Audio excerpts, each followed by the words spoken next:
రైతు సోదరులకు నమస్కారం అండి.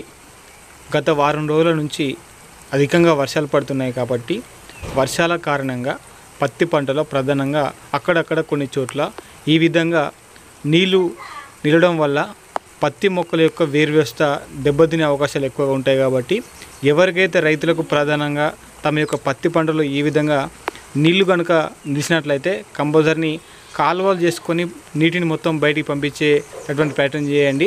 లేదంటే పత్తి మొక్కల యొక్క వేరు వ్యవస్థ దెబ్బతినడం వల్ల క్రమక్రమంగా మొక్కలు చనిపోయే అవకాశాలు ఎక్కువగా ఉంటాయి. ఆ తర్వాత దీనిపైన మరి ఎలాంటి మందులు వాడుకోవాలి అనే దాని గురించి కూడా మీకు ఫుల్ వీడియో చేస్తాను. కాబట్టి ఇప్పుడైతే షార్ట్ వీడియోలో ప్రతి ఒక్క రైతు కూడా తమ యొక్క పత్తి పంటలో ఈ విధంగా ఉంటే మాత్రం కంపల్సరీ కాలువలు చేసుకొని నీటిని మాత్రం బయటికి పంపించే ప్రయత్నం చేయండి. ఈ వీడియో నచ్చితే ఒక లైక్ చేయండి. ఇతర రైతులకు నా వీడియో ఉపయోగపడుతుంటే మాత్రం షేర్ చేసే ప్రయత్నం చేయండి. మరొక వీడియోతో కలుసుకుందాం.